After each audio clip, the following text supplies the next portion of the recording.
அனைவருக்கும் வணக்கம். நான் நந்தினி. ஏமன் நாட்டில் கேரளா நர்ஸ் நிமிஷா பெரியாவுக்கு நாளைக்கு மரண தண்டனை நிறைவேற்றப்பட இருந்தது.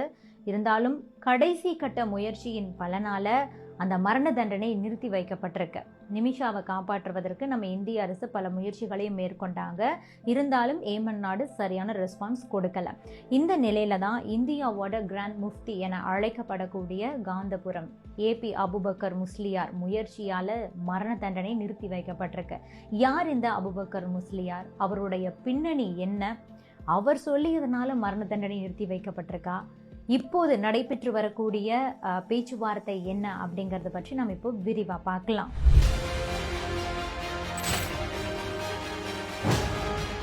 இந்த நிமிஷா பெரியா வழக்கை பொறுத்த வரைக்கும் சட்ட ரீதியா எடுக்கப்பட்ட எல்லா முயற்சிகளுமே தோல்வியில தான் முடிஞ்சது.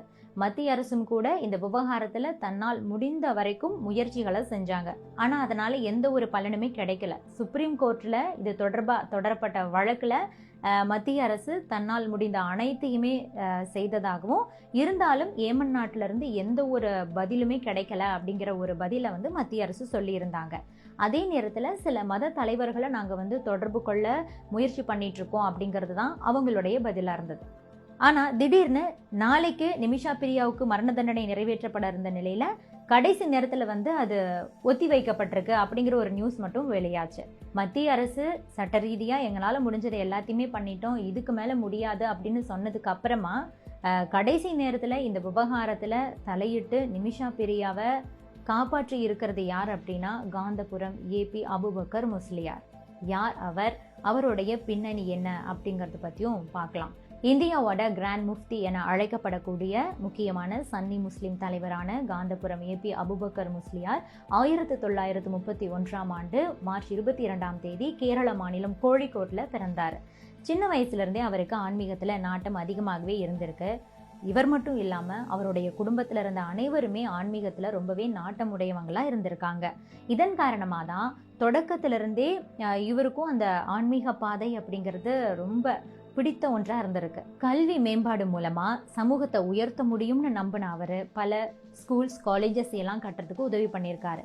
1978 ஆண்டுல நிறுவப்பட்ட புகழ்பெற்ற ஜாமியா மார்க்கஸ் உட்பட பல நிறுவனங்களை இதுக்கு எடுத்துக்காட்டா சொல்லலாம். அவருடைய இந்த முயற்சி மூலமா பல லட்சம் பேருக்கு இலவச கல்வி கிடைக்கிறதா அவங்களோட வெப்சைட் சொல்லுது.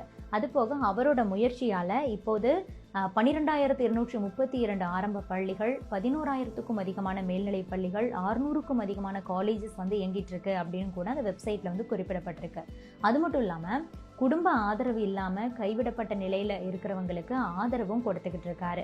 1960களுடைய தொடக்கத்திலிருந்தே கேரளாவில் 25 பேரை தத்தெடுத்து அவர் தனிப்பட்ட முறையில் வளர்த்துக்கிட்டு இருந்திருக்காரு. அதுக்கு பிறகு கைவிடப்பட்டோர் பலருக்கும் கூட இந்த அபுபக்கர் முஸ்லியார் ஆதரவு அளிச்சிட்டு இருக்காரு அப்படின்னு சொல்லப்படுது.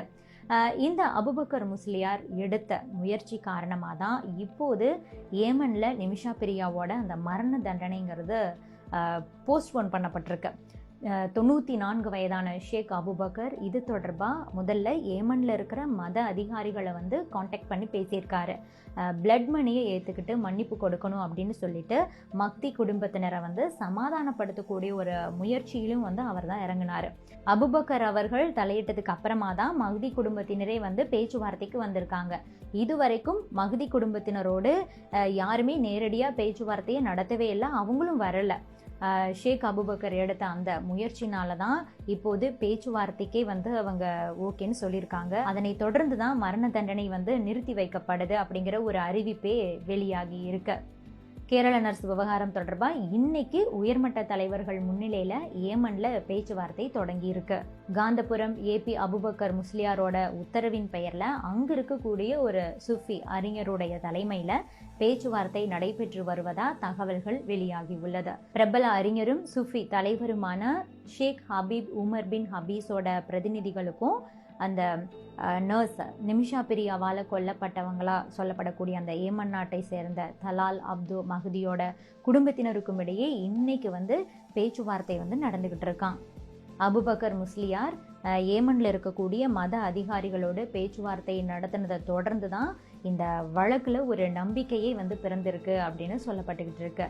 ஷேக் ஹபீப் உமருடைய ஆலோசனையின் பேர்ல அந்த இறந்து போன மஹ்தியோட நெருங்கிய உறவினரும் அதுபோக ஹொடைடா மாநில நீதிமன்றத்தோட தலைமை நீதிபதியும் ஏமன் ஹூரா கவுன்சிலோட உறுப்பினர் ஒருத்தரும் இன்னைக்கு பேச்சுவார்த்தையில் வந்து பங்கேற்கிறதுக்கு அந்த மஹ்தியோட சொந்த ஊரான தாமருக்கு வந்திருக்கிறதா அந்த காந்தபுரா அலுவலகம் வந்து தன்னுடைய ஸ்டேட்மெண்ட்டில் சொல்லியிருக்காங்க.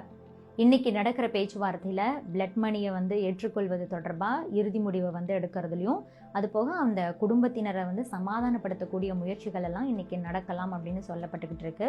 அதுபோக நாளைக்கு வந்து மரண தண்டனை ஒத்தி வச்சுருக்காங்க இல்லையா, அதுக்கப்புறம் என்ன பண்ணுறது அப்படிங்கிற விஷயத்தையும் வந்து ஏமன் நிர்வாகம் இன்றைக்கி பரிசீலிப்பாங்க அப்படிங்கிற ஒரு விஷயம் வந்து எதிர்பார்க்கப்பட்டுக்கிட்டு இருக்கு. இது பற்றி நீங்கள் என்ன நினைக்கிறீங்க? உங்களுடைய கருத்துக்களையும் பதிவு பண்ணுங்கள். Subscribe to One India and never miss an update.